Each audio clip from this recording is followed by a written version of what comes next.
Imagine an empire so vast it stretched across Europe, the Americas, Asia, and Africa.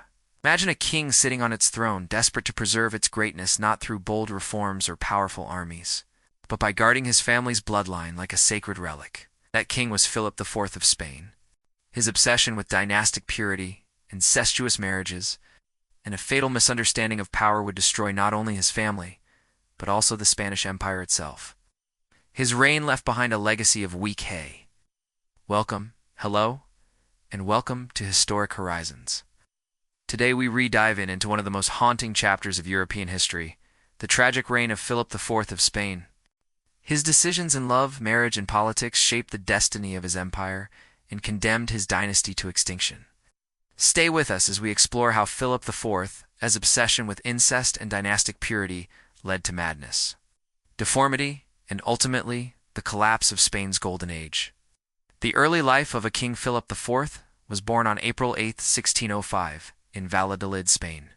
He was the eldest son of Philip III and Margaret of Austria, themselves close relatives. Like all Habsburg children, Philip's future was never entirely his own. It was a tool of dynastic strategy. From the cradle, he was expected to secure alliances, carry forward the Habsburg name, and maintain the family's supremacy across Europe. The Habsburgs were not just any dynasty. They were the most powerful ruling house in Europe, controlling Spain, Austria, the Low Countries, parts of Italy, and overseas colonies. Their marriages were infamous for being in the family. This was not only tradition, but deliberate policy. For the Habsburgs, blood was power, and intermarriage seemed the safest way to keep that power concentrated.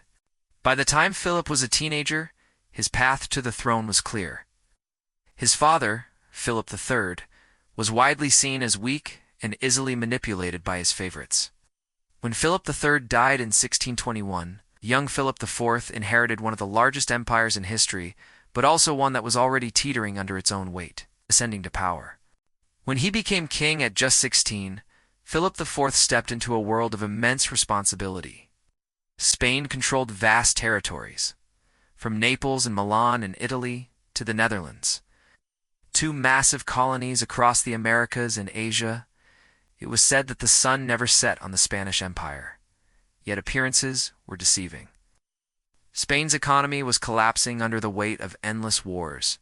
Inflation from New World silver and crippling debts to bankers. Rival powers like France, England, and the Dutch Republic were rising fast. And within Spain itself, discontent was spreading. Philip had little natural inclination for governance. He enjoyed the arts, theater, and hunting more than council meetings or statecraft.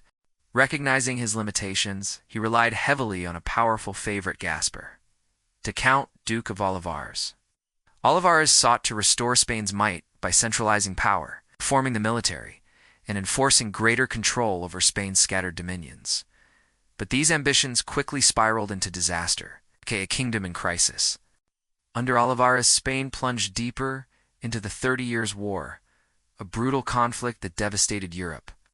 Spanish armies, once feared as the finest in Europe, suffered humiliating defeats. In 1640, revolts erupted in Catalonia and Portugal, further weakening the empire. Portugal's rebellion succeeded, permanently breaking away from Spanish rule. The Battle of Rocroi in 1643 was a turning point. The French decisively crushed Spain's famed tercios, ending an era of Spanish military dominance. For Philip, it was more than just a battlefield loss. It symbolized the decline of Spain as the preeminent European power. The king's response? He turned further inward, increasingly preoccupied with the dynastic survival of the Habsburgs. If he could not save Spain through arms or reforms, he believed he could preserve his empire through bloodlines. The obsession with bloodlines, the Habsburg motto might as well have been, "Let others wage war. You happy Austria, marry." For generations, the dynasty had strengthened itself not through conquest, but through strategic marriages. But by Philip IV's time, this practice had spiraled into something dangerous: systematic incest. Philip's first marriage was to Elizabeth of France, daughter of Henry IV. Politically, it was a smart match, intended to secure peace with France. Elizabeth was popular, cultured, and admired for her beauty. The marriage produced several children, though most died young. The only surviving son, Balthasar Charles, was considered bright and promising. His early death at just 16 devastated Philip, and it deepened his determination to produce heirs, no matter the cost. After Elizabeth's death, Philip shocked Europe by marrying his own niece, Mariana of Austria. She was barely 15. He was over 40. Their marriage was not a scandal in the royal courts of Europe. It was worse. It was considered a dangerous gamble, as contemporaries recognized the risks of repeated inbreeding. Yet Philip justified it as necessary to preserve Habsburg blood. The result was catastrophic. Charles II, the bewitched king. From this union came Charles II of Spain, one of history's most tragic monarchs. Charles was born in 1661, and from the moment of his birth it was clear something was terribly wrong. He was frail, sickly, and plagued by deformities. His jaw jutted so far forward he could barely chew food. His tongue was too large for his mouth, making speech difficult. Struggled with seizures, rickets, and constant illness. Modern geneticists have analyzed the Habsburg family tree and found Charles's inbreeding coefficient was staggering equivalent to the child of a brother-sister union.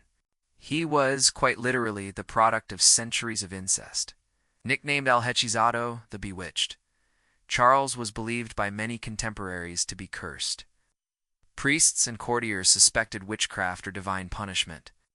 In reality, the true curse was his family's obsession with keeping blood pure. Charles could not father children, sealing the fate of the dynasty.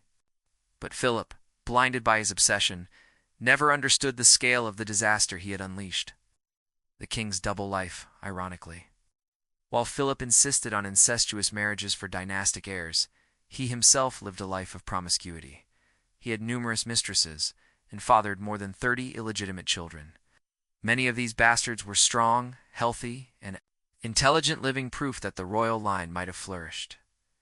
If Philip had not confined it to such narrow genetic boundaries, but illegitimate children could not inherit the throne. So while Philip's natural offspring thrived, his legitimate heirs withered away. A cultural golden age amidst decline. Despite political ruin, Philip IV's reign witnessed one of Spain's greatest cultural flowerings. The king was a passionate patron of the arts, commissioning works from whose masterpieces including Las Meninas Sim immortalized the royal court. Playwrights like de la Barca flourished, and Spanish theater reached new heights. Yet this cultural brilliance was a cruel contrast to Spain's material decline. Behind the glittering portraits and performances lay poverty, famine, and military defeat. Philip loved to see himself depicted as a powerful monarch, but in reality, his empire was crumbling beneath him. The final years and legacy. By the time Philip IV died in 1665, Spain was a shadow of its former self. Its treasury was empty, its people impoverished, and its armies broken. He left behind a sickly 4-year-old heir, Charles II, whose reign would mark the final collapse of the Spanish Habsburgs. When Charles died childless in 1700, the dynasty ended. His death sparked the War of the Spanish Succession, plunging Europe into chaos. The Spanish throne passed to the Bourbons, marking a new chapter for Spain, but the golden age of Habsburg Spain was gone forever. Conclusion. The tragic story of Philip IV reminds us that empires are not destroyed overnight, as they collapse piece by piece through mismanagement, misplaced priorities, and in Philip's case, a deadly obsession.